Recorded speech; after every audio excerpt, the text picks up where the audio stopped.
¿Qué es eso? Porque el presidente Colón no entendió. Cuando él decía, vamos a combatir con inteligencia, él creyó que era la de él. No. Esa es una unidad entrenada para hacer la tarea de inteligencia. En Guatemala se le agarró un poco de miedo a esa tarea porque la tenían el ejército, inteligencia militar, entró lo que fue la segunda dirección, la G2, y era temida la G2, ¿verdad? Porque sí se cometieron abusos. Dios guarde caer en poder de la G2, mejor mucha gente desearía no haber nacido, ¿verdad? Entonces la G2, que en gobiernos anteriores se llamó la regional, y los de regional andaban con sombreros como tejanos así, y si ustedes les caían mal los pepenaban, y ahí sí que mejor no haber nacido. Era terrible. Entonces quedó ese temor de inteligencia militar. Pero cuando hay un enfrentamiento armado a nivel de ejércitos, el papel de la inteligencia militar es, ni modo que van a andar en la selva, ¿dónde estarán, muchachos? ¿Por dónde van? Sino la inteligencia militar es, ¿dónde están? ¿Cuántos son? ¿Qué tipo de armamento tienen? Entonces tienen que saber cómo están, dónde están metidos, cómo se están movilizando, con qué armamento, para poder armar el equipo que va a atacar y definir la estrategia de movilización del equipo de ataque. Entonces, ¿qué pasa? Aquí dicen, aquí a qué llega la policía, a levantar el cadáver. Mataron un piloto en la zona 13, ya llegó la policía, solo esperan el Ministerio Público y el juez para levantar el cadáver, cuando debieron de haber evitado esa muerte. Entonces, ¿qué va a hacer la inteligencia? Y para quitar lo militar se llama la Secretaría de Inteligencia Civil. Esa ya está aprobada por el Congreso, pero este señor no la echa a andar. Ya está reglamentada, o sea que podría ponerse a funcionar desde mañana. Sin embargo, no la han ni siquiera integrado. Entonces, si no hay inteligencia, estamos mal, porque no sabemos quiénes son, dónde operan, cómo se movilizan. Olvídense del tráfico de la droga. Veamos el combate a la delincuencia aquí, que es delincuencia organizada. ¿Qué haría inteligencia militar? Por ejemplo, zona 18, zona 6, zona 21, cualquier zona. Deberían de saber quiénes son las cabecillas de las maras, dónde viven, a qué horas operan, cómo salen, qué armamento tienen, cómo cometen la extorsión. Eso lo hace la inteligencia civil, es el trabajo. Para pasarle a la policía el dato de qué son, qué tienen para caerles. Entonces ya se prepara un operativo. Entonces, primero que vamos a hacer para dar respuesta muy pronta a esos asesinatos, no es que esa es la solución definitiva, pero por lo menos dar un primer respiro a la población que está caminando y se está resolviendo el problema. En tanto le entramos a la solución ya, que va a durar un poquito más, no mucho más, pero sí un poco más. Entonces se crea esa secretaría que debería de dejar el presidente Colón ya creada, porque está aprobada por el Congreso y está reglamentada. Nosotros ya tenemos el equipo de inteligencia completo, solo para llegar y tomar y armarla. Entonces debemos descaerle al Gallito, zona 18, a todas las zonas, y saber dónde están, qué están haciendo, cómo operan, a qué hora salen, qué armamento tiene, para preparar el operativo. De ahí nuestra policía no sabe manejar un operativo. Como les dije del caso del Tikal Futura, salen como gallinas. ¿Para dónde vas vos? Pancho, vení para acá. Entonces van todos ahí corriendo con la pistolita. Pancho, ¿por dónde están? Los están buscando. Entonces no tienen organización ni capacitación para manejar el operativo. Entonces, ¿qué proponemos nosotros? Jalamos a los exoficiales del ejército que sí saben manejar operativos porque fueron combatientes. Y uno puede decir combatientes, pero de guerrilla. Si es montar una operación. Y ellos no van a ser militares quienes hacen la operación, es policía.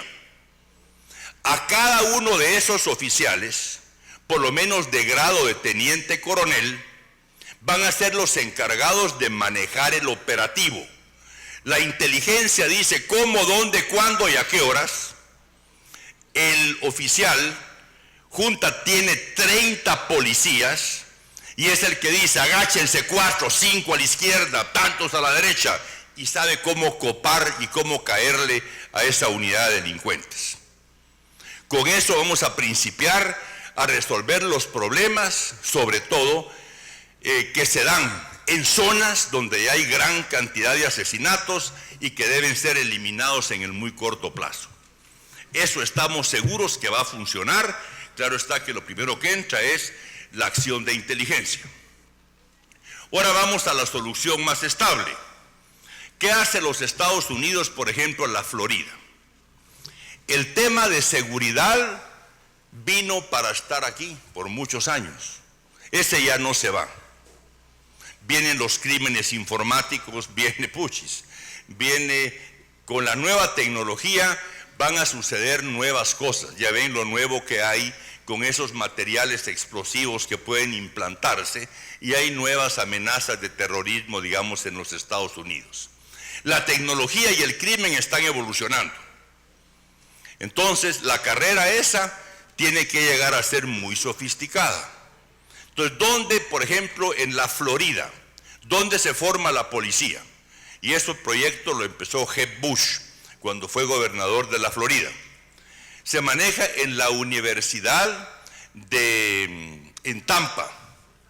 Es la Universidad de San Petersburgo en Tampa. Ahí está la escuela de la policía. Ahí se manejan policía a nivel de licenciados. Todos los policías tienen un bachelor's degree, o sea que son como licenciados en seguridad. Entonces, en vez de un chonte, tendrán un licenciado en seguridad. Obviamente lleva karate, manejo de armamento. Si vieran solo las clases de manejo de radiopatrullas, es impresionante cómo está esa escuela. Están preparados los que van a manejar presidios.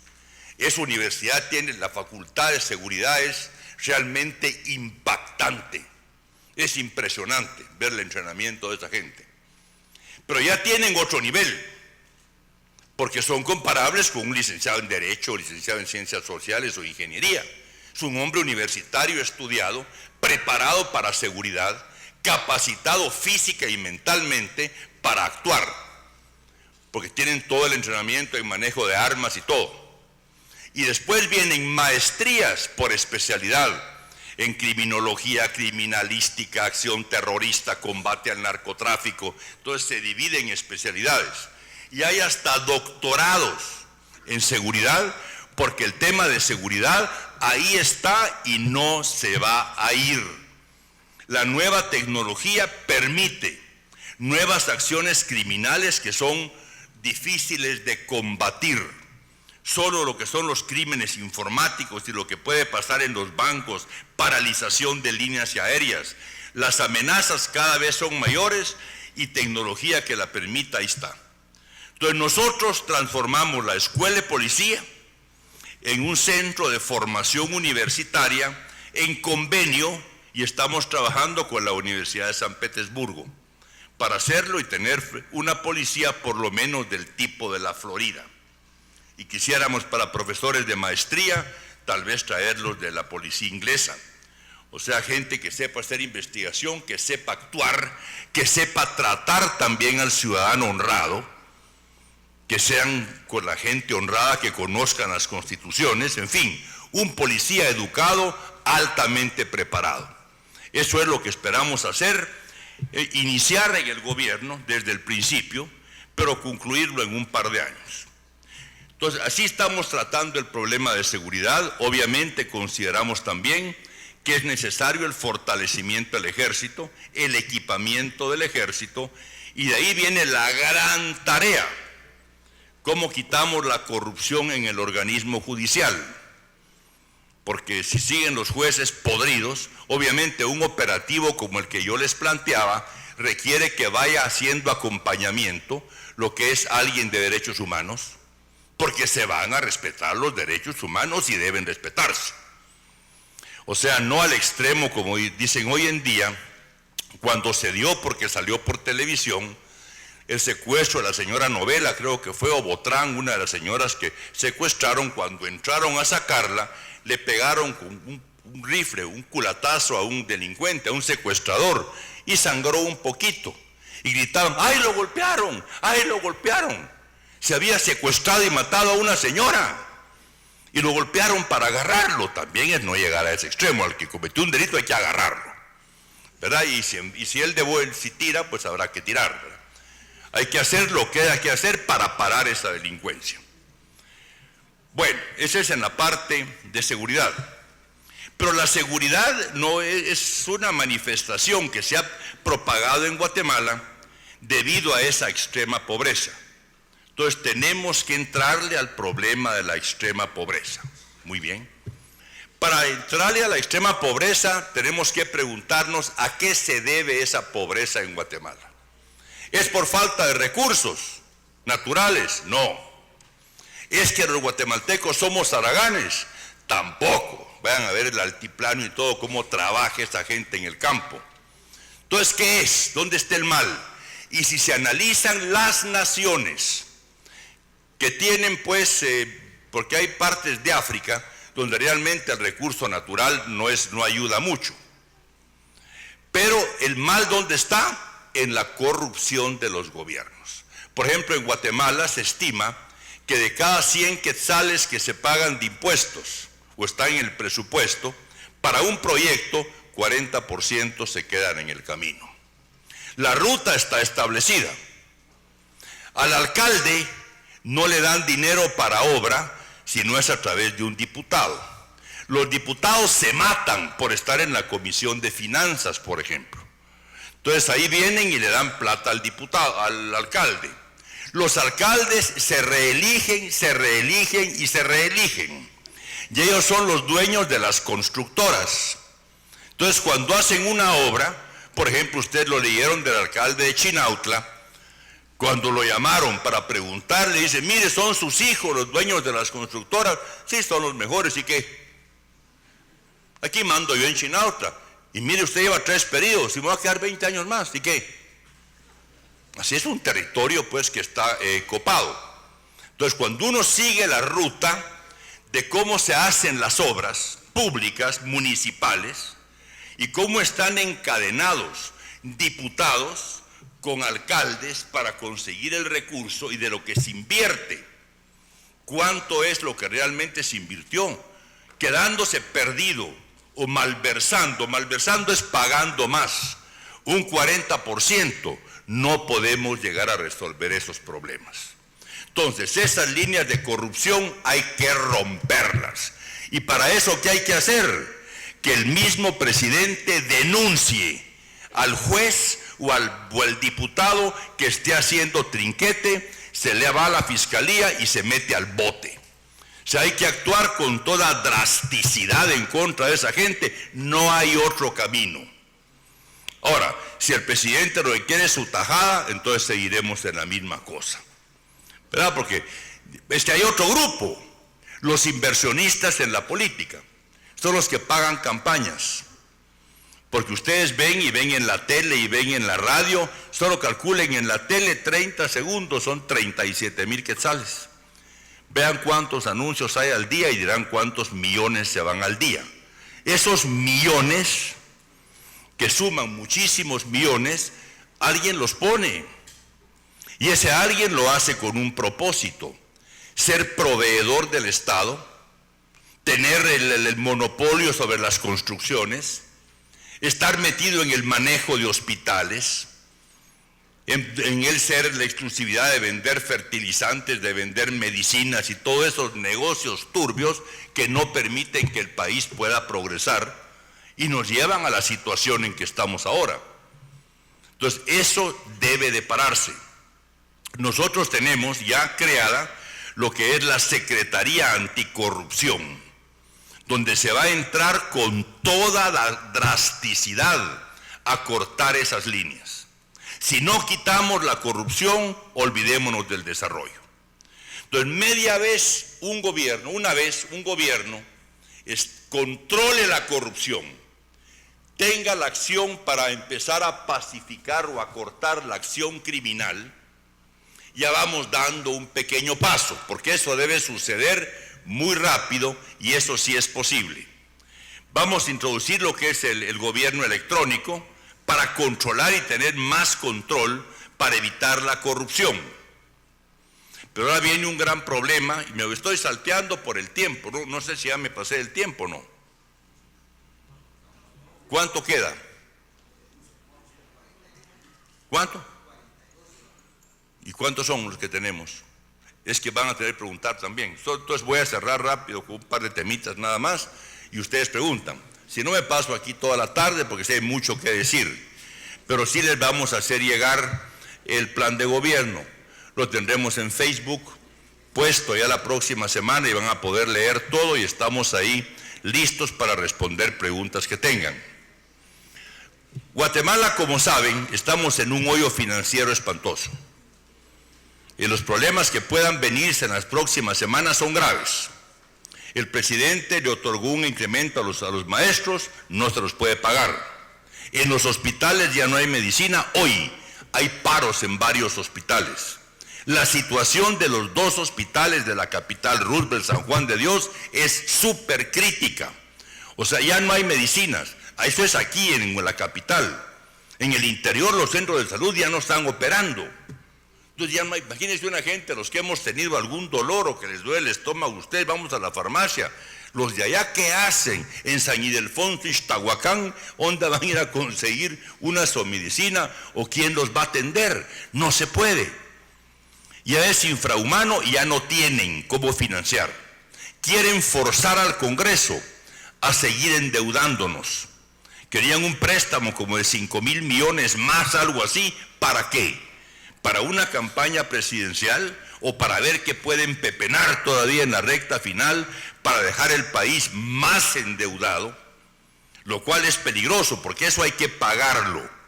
Y ahorita la deuda que se tiene está alcanzando alrededor del 10% del Producto Interno Bruto, ya lo pasamos creo. Estimo que la deuda total, incluyendo la llamada deuda flotante, porque esa deuda flotante es la que no está amparada por contratos, pero se debe. Hay muchas empresas constructoras que están bien fregadas porque no les han pagado y no hay para pagarles. Entonces quieren dinero, están viendo cómo el Congreso les apruebe el dinero. Y yo creo que ya no debe endeudarse más el país. Y entonces, ¿cómo vamos a caminar? ¿Cómo vamos a salir? El gobierno ya no tiene credibilidad. Entonces, ir a ver cómo se negocia con un gobierno extranjero para buscar inversión o algún tipo de apoyo, ya no creen en el gobierno. Ahí sí que a Colón ni Fidel Castro los recibió, pues sí, a la gran chucha. Sí, y eso que le iba a regalar la orden del Quetzal y ni él lo recibió, eso es un clavo horrible, ¿verdad? Entonces, estamos mal. Nosotros no somos de la gente que llora, sino que donde estemos salimos a puro tubo. O sea que vamos a salir. La única manera de salir es, aquí se habla de turismo. Guatemala tiene un gran futuro turístico, ¿ustedes creen? ¿Y cómo? Con esas carreteras, ¿cómo vamos a llegar? Si Alta Verapaz es lindo. Vamos, yo ahora que he estado recorriendo en campaña la parte de los Cuchumatanes, en Huehuetenango y todo, pasar ahí quiere ganas. Por ejemplo, nunca olvidaré el tramo de San Ildefonso, Ixtahuacán a Colotepeque, en Huehuetenango. Ahí están destazando reses sobre la tierra, tiran las reses ahí. Después entramos al mercado, el montón de moscas encima de esa carne que lleva tierra y todo. ¿Cómo no quieren que la gente se enferme? Agua potable no hay. Hay una especie como de chocolate ahí, ese es el agua que van a tomar, hay que saber de cómo la recolectaron. Entonces toda la gente está enferma. Eso encarece lo que es el proyecto de salud. Las alcaldías andan pintando los palos de blanco para ganar algo. Ponen un poco de adoquín, pero no se preocupan por el manejo de las aguas negras, de los desagües, de tener agua potable. Estamos fregados, mucha de veras. En el año 2011, en el siglo XXI, luchando por dar una calidad de vida con higiene, que tengan agua que puedan tomar. Se les dice a los jóvenes en las escuelas, bueno, mucha, para no enfermarse hay que lavarse las manos. ¿Y cómo se las lavan si no tienen ni agua? Unos tenían una semana de no tener ni gota de agua. Vámonos para aquí abajo, en algunas de las colonias de Misco. En las puertas de las casas están los toneles donde está estancada el agua y todo eso. No, hombre, esto ya no es vida. ¿Cómo hemos podido permitir que Guatemala llegue a este nivel por vergüenza, digamos, de rebelarnos? Porque este es un cuadro realmente de África, pero de África, la parte más abandonada de África. Así estamos. No hablemos de los cuadros de desnutrición, que son espantosos, pero sí estamos mal. Entonces es el momento de entrarle a la cosa. Primero ni hablemos de turismo, porque tenemos lugares lindos. Pero ya cuando van en camino, si les van a meter a partes de Alta Verapaz y todo eso, que son paisajes lindos y lugares lindos, no olvidemos de los asaltos y de la inseguridad. Sí llegan con el carro así, ¿verdad? Solo el tramo ahorita de Escuintla para Mazatenango, que lo acabo de recorrer, es una cadena de hoyos que ya no se puede. Entonces urge una infraestructura, es el primer paso. Aeropuertos. Bueno, aquí hicieron el aeropuerto, aquí en Guatemala, que es el mega aeropuerto, mal puesto, en mal lugar. Ya lo volvieron ahorita como la feria de Jocotenango, solo falta que vengan jocotes y algodones adentro. Ya no, ¿verdad? Y además ya no tiene crecimiento a la pista. O sea, lo que seremos una estación intermedia para aviones de regular tamaño, y quien quiera volar a Europa y todos los vuelos directos saldrán de El Salvador y no de Guatemala. Vamos a Xela, la segunda ciudad más importante. En Guatemala, la capa asfáltica en la pista de aterrizaje es tan delgada que ya se está rajando sobre el campo de la feria. Vamos a Cobán, ese aeropuerto es un peligro porque bajan, caen en una bajada y después hay de una vez un camino con gran pendiente. No puede ser, pues. Entonces no tenemos aeropuertos. Me junto con los cafetaleros, con los exportadores, y me dicen, hay problemas ya con el manejo de la carga en Puerto Quetzal. Ese puerto hay que ampliarlo. Ese puerto ya colapsó. Hay que ampliarlo urgentemente. Hay que hacer crecer puertos. Bueno, y también Santo Tomás, obviamente. Porque si aumentamos, y ahora que hay buen chance de exportaciones, y habrá un crecimiento muy grande en las exportaciones agrícolas. Esto hay que hacerlos crecer ya, esa inversión no puede esperar. Bueno, ¿y cómo la vamos a hacer si no hay plata? ¿Vamos a prestar? No. Entonces hay una ley ya para inversión público-privada. Entonces se permite que haya asociación entre el sector privado y el sector público. Yo creo que debemos ser un poco más agresivos y llegar a la inversión extranjera, privada. Corea quiere hacer el tren, pero si se hace en el tren, los transportistas gritan, ¿verdad? Pues su negocio es el transporte. No al tren, no muchas sean también socios. Porque dicen no a las hidroeléctricas. Solución. Nosotros, ¿cómo vamos a entrarle a ese problema para quitar esa resistencia? Primero van a ser hidroeléctricas en serie, seriadas, y el problema es el embalse, que tienen miedo que si el embalse es muy grande, al momento de una fractura haya una inundación en tierras como el Petén, que sí son muy delicadas. Entonces, aparte de hacerlas seriadas, que sean los grupos campesinos de ahí, que los organizamos en cooperativas y que sean dueños de la hidroeléctrica. Que sea gente privada, que sea inversionistas de aquí, inversionistas coreanos y los cooperativistas. Entonces decirle, ustedes van a ser dueños de esto. Y vamos a ver cómo se consigue un crédito blando, que yo estoy seguro que eso sí puede manejarse con la comunidad internacional, aunque nos agarra en un tiempo muy fregado, donde los Estados Unidos está con su economía bien fregadona, Europa con Grecia que está tronando, España está tronando, pujando está Alemania para arriba, pero ya está arrastrando a los otros. Entonces la situación está difícil, pero está Corea, está China. Tenemos que hacer relaciones y abrir relaciones con China, porque Taiwán ya está negociando con China, pero nosotros por nuestra relación con Taiwán, que es buena, no queremos entrar a negociar con China, es urgente. Y esto hay que hablarlo claro con Taiwán, porque el desarrollo del país depende de esa inversión china que es gigantesca.